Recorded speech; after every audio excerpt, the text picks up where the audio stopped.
Hi everyone, assalamu alaikum. Welcome to my channel and welcome to my new vlog. আশা করি সবাই ভালো আছেন। যে যেখান থেকে আমার আজকের এই ভিডিও দেখা সবার প্রতি অনেক অনেক দোয়া রইল। এই তো নতুন একটা গার্ডেনিং ব্লগ নিয়ে আইছি। আশা করি সবার ভালো লাগবে যারা গার্ডেনিং ব্লগ ভালো পান। আজকের গার্ডেনিং ব্লগে আমি শেয়ার করি আর আমার লাউ গাছ কিরকম হয়েছে। তো আজকে জুলাই মাসের 12 তারিখ 12 of July। ওয়েদার মোটামুটি ভালো আছে। গতকালকে একটু রোদ আছিল আর 1 উইক তো খুব বেশি বৃষ্টি হয়েছে। বৃষ্টি হওয়ার কারণে আর গার্ডেনে আইতাম পারছি না। তো এখন হঠাৎ করে যে বৃষ্টি হয়েছে 1 উইক, তো গাছগুলা খুব সুন্দর। ওর দেখতে পারা লাউ গাছ কত সুন্দর এগুলা বড়। ওর এই লাউ গাছ এই টবের মাঝে লাগাইছি মে মাসের প্রথম দিকে। তো ছোট ছোট চারা আছে, এগুলো আস্তে আস্তে বড় ওর এখন। আর এখনো এক্সট্রা কোনো খাবার দিছি না, just liquid fish blood and bone ওগুলা দিছি। নর্মালি আমরা যেগুলা ন্যাচারালি যেগুলো আমরা পাই ফিশ দেখিয়া মাছ রান্না করার সময় যে মাছ ধোয়ার পানি যেগুলা, এগুলো আমি দিয়া দিছি। তো মাশাআল্লাহ খুব সুন্দর ইয়াগুলা বড়।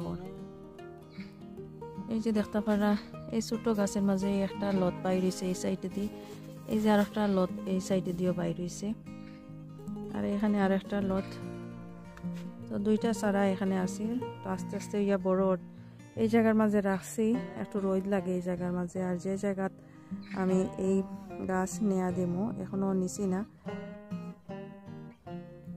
মাছার মাঝে এখনো দিছি না। তো আস্তে আস্তে এই জায়গাত বড় মেইন জায়গাতে এখনো দিছি না, এভাবেই থাকে। তো 2-3 মাঝে আমি মেইন জায়গার মাঝে নিয়ে দিব। আর এই দিকে দেখাই আর মে মাসের মাঝামাঝি সময় এই চারাগুলা করছিলাম। চারা করার পরে সাথে সাথে আমি এই বড় টবের মাঝে লাগাইছি। মাশাআল্লাহ যে সুন্দর ইয়া বড় এগুলা। তো মে মাসের চারা যেহেতু করছি আর অনেক ঠান্ডা আছে, সাথে সাথে আমি গার্ডেনে আনি লাইছি। মে মাসের মাঝামাঝি সময় চারা করছি। এগুলা কচিলাওয়ের বীজ থেকে চারা করছি, আর বীজগুলা বাংলাদেশ থেকে আইছে কিছু বীজ, আর লন্ডনে একজন ইউটিউবার আপুর কাছ থেকে কিছু বীজ আমি বাই করছি। তো দুইটা আসলে মিক্স হয়ে গেছে এখানের মাঝে চারা। তো 4টা চারা আছে একটা টবের মাঝে, আমি 2টা চারা রাখবো আর 2টা অন্য জায়গাত লাগাইবো। আর দেখতে পারা এত বড় বড় পাতা হয়েছে। আর এই যে আগা এখন আস্তে আস্তে একটু একটু ইয়া বাড়র, একটু একটু ইয়া বাইরর আগা এখনো বড় হয়েছে না। তো দেখতে পারলাম আমার ছোট গাছগুলা। এখন দেখাই আর একটু বড় যে লাউ গাছ। এই বড় টবের মাঝে আমি লাউ গাছ লাগাইছিলাম। আর এই লাউ গাছটা হইলো বিলাতের বাগান বাড়ি বাইর ইউটিউবার বাইর কাছ থেকে আমি বীজ আনছিলাম ইবে থেকে বাই করিয়া। তো এই আমার একটা গাছ হইছে। তো একটা গাছ খুব সুন্দর, খুব হেলদি হইয়া বড়। মাছার মাঝে উঠিছে। এই যে অনেক দূর দেখা যায় লাউ গাছের আগা এখানের মাঝে। আর আরো 2-3টা সাথে দিছে, আরো আগা বাইরেছে। এখনো 1G অথবা 2G কাট করছি না। কাট না করার পরেও দেখা যায় খুব সুন্দর এই যে আগা দিছে। তো এখনো বড় এগুলা, আর 1G কাট করবো 2-1 দিনের মাঝে। তো যে সাইটের বাইনগুলা দিছে, সাইটে যে আগা দিছে এগুলা আসলে দ্রুত বড় হয়ে যাব। আর একটা গাছ এই যে এত উপর দিকে উঠে এই সাইডে দিয়ে যায়। এখন দেখাই আর বড় লাউ, এই যে বড় লাউয়ের গাছ বেশ লম্বা হয়েছে। মাছার মাঝে দিছি আমি, মাছার আর একটা সাইডে আমি এগুলা বড় একটা টবের মাঝে দিয়া দিছি, একটা টবের মাঝে একটা গাছ শুধু। তো এখন লাউ পাই রয়েছে, ছোট লাউ। আসলে পরাগায়ন করতে পারছি না, বৃষ্টি আসছিল, খুব বেশি বৃষ্টি আসছিল এই কারণে। আর কোনো ফুলও ফুটিছে না, অন্য কোনো পুরুষ ফুল ফুটছে না, এই কারণে পরাগায়ন করতে পারছি না। জানিয়ে নাই লাউ টিকবো কি না।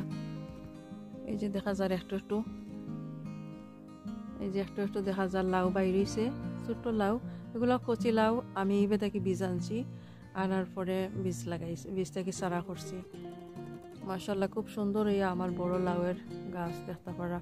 মাছার একটা সাইডে আমি গাছ দিছি, আর এই সাইড থেকে আর একটা সাইডে আমি দিয়া দিছি। এখন এই সাইড থেকে এই যে লম্বা স্টিক দিয়া দিছি, এই স্টিক দিয়া আর একটা মাছা আছে এখানের মাঝে, এটা পেরোকলার মাছা। তো পেরোকলা আমরা উঠাই লিছি এখান থেকে কাবার উঠানোর পরে এই যে মাছার মতো হয়ে গেছে। এখন এখানের মাঝে যাইব আস্তে আস্তে এই লাউ গাছ লম্ব হইয়া। আর এই বড় লাউয়ের গাছ আমি অলরেডি 2G করিয়া দিলাইছি, এখন 3G করতে পারবো। তো আসলে আমি 3G করিয়ার না, 3G করলে দেখা যাইব যে শুধু লাউ আইব, শুধু লাউ আইলে তো আর হইতো না, পুরুষ ফুলও লাগে, লাউও বাইরিব সাইডের বাইন যেগুলো আছে সাইডেতে লত বাইরি যেগুলো থেকে। আর 2G না করার পরে দেখা যাইব যে পুরুষ ফুলও ফুটে, তখন দেখা যাইব দুইটা আমি পরাগায়ন করতে পারবো। আর শুধু যদি লাউ আয় তখন পুরুষ ফুল থাকে না, পরাগায়ন করা হয় না, এই কারণে সবসময় লাউগুলা নষ্ট হয়ে যায়, ইজিলি নষ্ট হয়ে যায় পরাগায়ন না করলে। যেহেতু মৌমাছি লন্ডনে বেশি পাওয়া যায় না, মৌমাছিটা খুব কম আর ঠান্ডার মাঝে। আর এখন জুলাই মাসের মাঝামাঝি সময়, তারপরেও অনেক ঠান্ডা।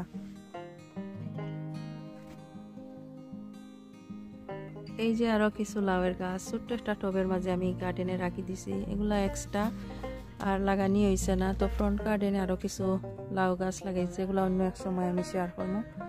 আর এখন এই যে ব্যাক গার্ডেনের লাউয়ের গাছগুলা দেখাইলাম। আর এখানের লাউ গাছ যে খুব সুন্দর, সবগুলা হাইব্রিডের, এখন খুব সুন্দর ইয়া বড়। আগে আসলে বেশি ঠান্ডা আছিল, এই কারণে এগুলা বড় হয়েছে না।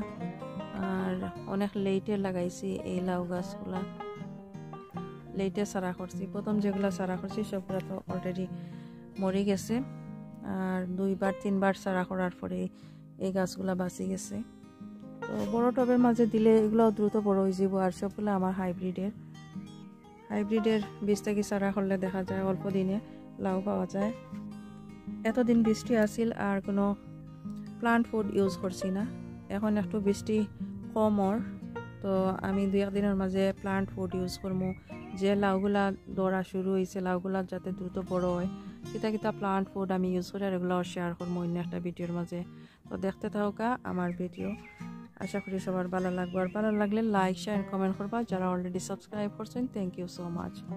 নতুন যারা আছেন সাবস্ক্রাইব করি আমার চ্যানেলের পাশে থাকবা। তো ভালো থাকা, বিদায় নিচ্ছি এখানে, আল্লাহ হাফেজ।